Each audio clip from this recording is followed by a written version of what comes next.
Lately I've been feeling things change. We've been working hard, no sleep, get it every day. And I swear that we ain't stopping till we pay. Yeah, the pressure on, gotta make it work, triple play, yeah. Triple play, making the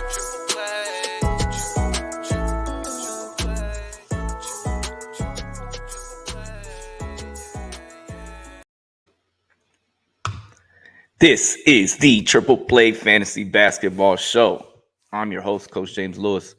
Going solo this week as Jacob Dunne is out of California on vacation, but you can check out his Week 24 strategy video that he dropped on Thursday, as he always does, and he's in it for you to win it. And this is our final week. If you're still here, your commissioner might want to relook some things, as the final week, it's unpredictable. There's a lot of DNPs, and then a lot of other players getting a lot more PT that they wouldn't normally get.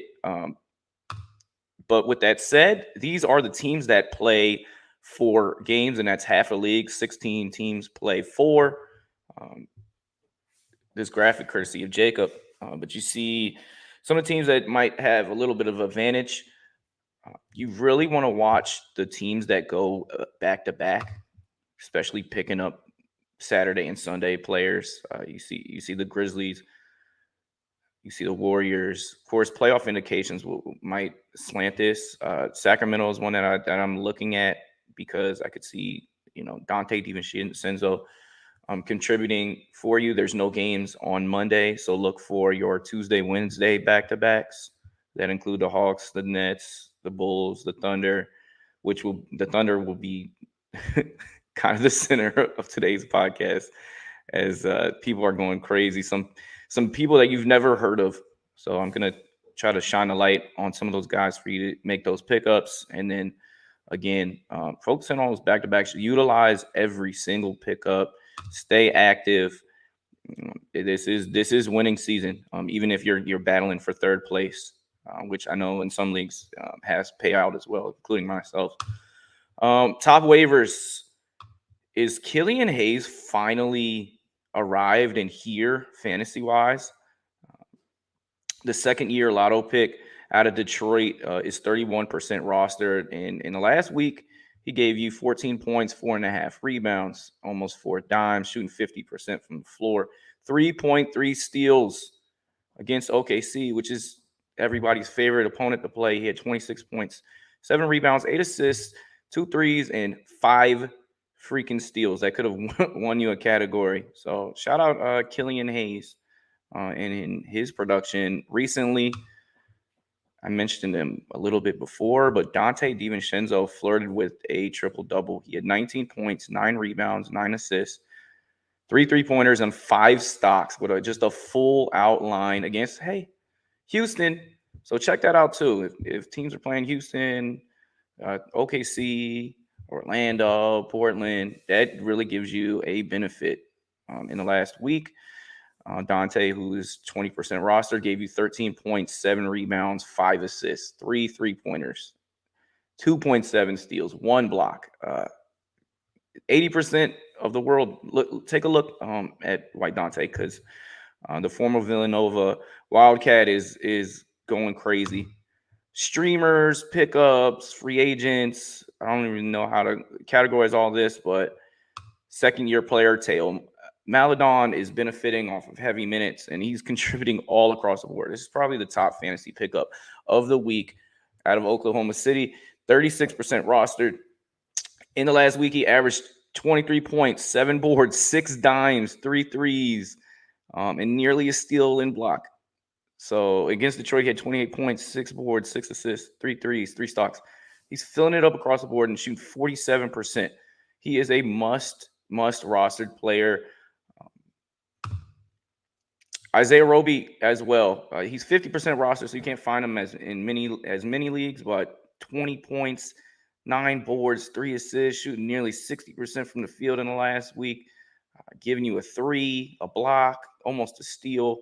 Against Portland, one of our favorite matchups, he had 30 points, 8 boards, 4 assists, 4 3-pointers, and 4 stocks. Continuing this thing on OKC, PoKu missed the last game. due to an illness. So that's something to watch as he's day-to-day, but hopefully he'll be back for this final week because he is dropping dimes left and right. In the last week, he averaged 12 points, 6 boards, almost 10 assists, people. His field goal percentage was a little poor, so I see that going up in the final week. 3 3-pointers against Portland, 11 points, 8 boards, 11 assists. It's crazy what he has kind of done lately, but not as crazy as these next two guys. Lindy Waters III. Yes, Lindy Waters III was a 3% roster in the last week for OKC. He averaged 18 points, 4 boards, 3 assists. He's a sniper. 5 3-pointers a game, shooting 49%. The former Oklahoma State Sooner is balling in the last 2 games. He had 25 with 7 threes, and the game before that, he had 16 points off the bench and hit 4. So he's definitely a streamer for your 3-pointers. And Jalen Hoard, I had to look him up. I had no idea this player. Well, I thought it was his NBA debut, but he actually, this is his second game of the season, but he played 40 minutes. He gave you 11 points and 20 rebounds, people. 56% from the field, and this is all in one game. And against Detroit, your numbers are going to blossom, but I don't know if he's a top watch list or maybe he could win you the week. Who knows? People, if you're trying to play it safe, there's a lot of candidates here that will produce, and you don't have to kind of go on a high risk going for, Lindy Waters III. And that is Deni Advija. He's 35% rostered, and he contributes in basically every single category. We saw his field goal percentage shoot up since last week. Nearly 13 points, 7 boards, 4 assists, 2 threes. He's known as a defensive player, so hopefully his defensive statistics will improve.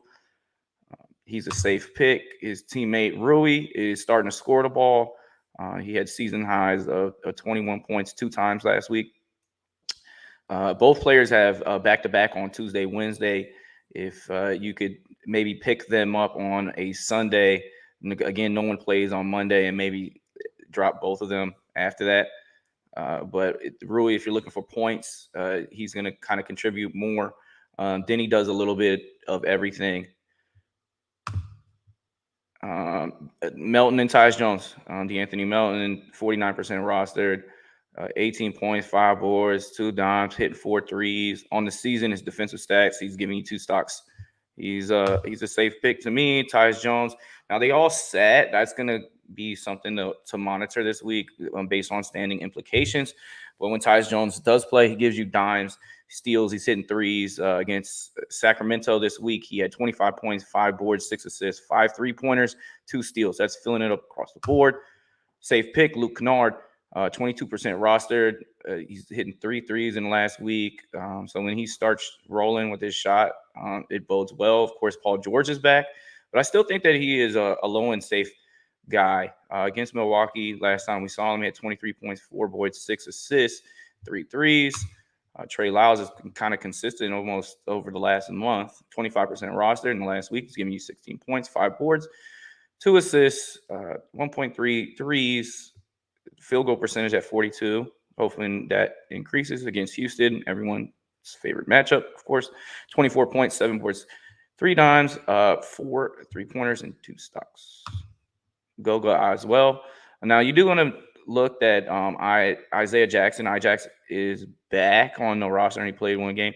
He might be somebody to stream later in the week to hopefully win you that blocks. But Goga is listed as day-to-day. Somebody to watch. Somebody that's been picked up, dropped a lot this year.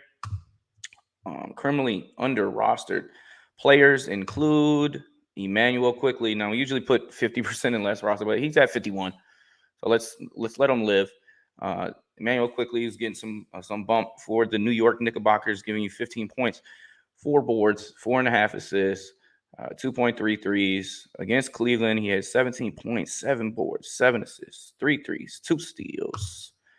Brandon Williams, a darling in the fantasy playoffs here, 34% rosters, giving you 17 points, 8.3 dimes, which I think is the biggest surprise, I guess, of this player, as he wasn't known for his dimes in college. 3.3 3-pointers a game against OKC at 25 points, 4 boards, 12 assists. What a line. 5 threes, 4 steals. Whew.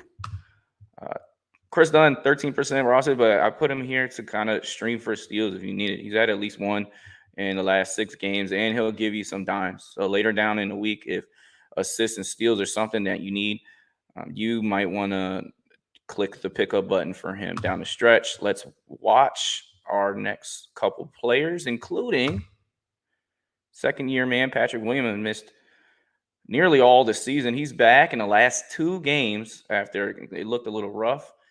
He's showing some of that defensive prowess as he blocked Isaiah Hartenstein at the rim.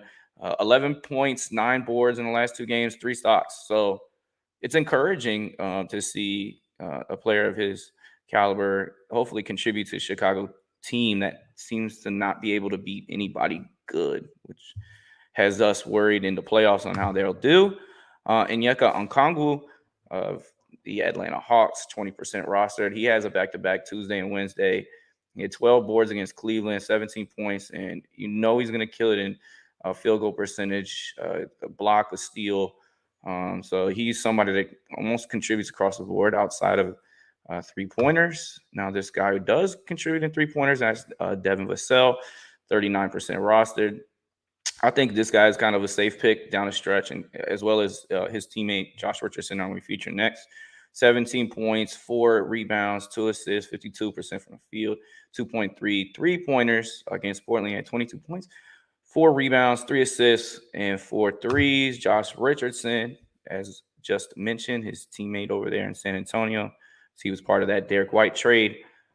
Both players are shooting guard, small forward, eligible, does a little bit of everything, 12 points, 4 boards, 4 assists, 2 threes, 2 steals. He had 5 steals against Memphis. Isaiah Hartenstein is 40% rostered. He's power forward, center eligible, which there haven't been too many of those players featured here, other than I guess Okongwu. We talked about Roby, but 11 points, 7 boards, 4 dimes, and nearly a steal and blocks. He does have block potential, and that's what a lot of fantasy owners look to and love about him. And just like that, we're at the player of the week. And in a losing effort, Kevin Durant was spectacular. He had 55 points, a double nickel. I know it says 60, but I used the Kyrie graphic. And the two of them, Kyrie had 31. The two of them is just putting on shooting spectacles. And we'll see how far they can carry their team that doesn't play much defense in the playoffs. But 19 of 28, that is actually a correct part of this graphic. 9 of 11 from the free throw line, 8 of 10 from 3, 7 boards, 3 assists, and a steal. And yeah, it was Ice Trey who had the final say in that game as he hit the dagger and gave everyone the chills.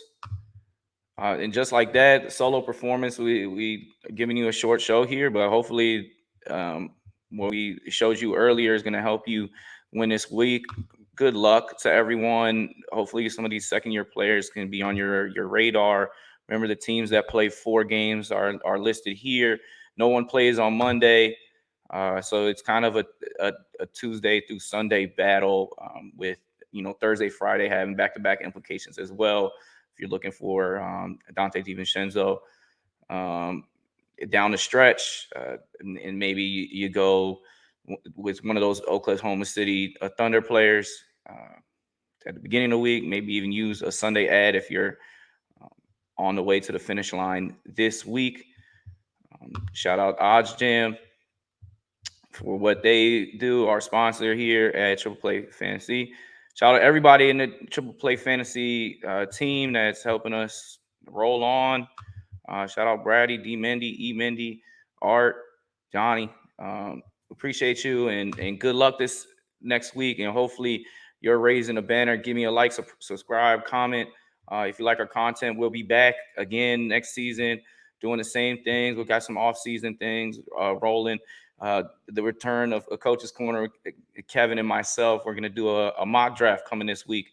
So my top 60 draft prospects reached 300K. So that's still relevant. Check that out. I'll hit a 2.0 in the next couple weeks as well. There's a lot going on here. Huge interviews. So have a great week, and we'll see you. End of the season. It's playoffs, baby.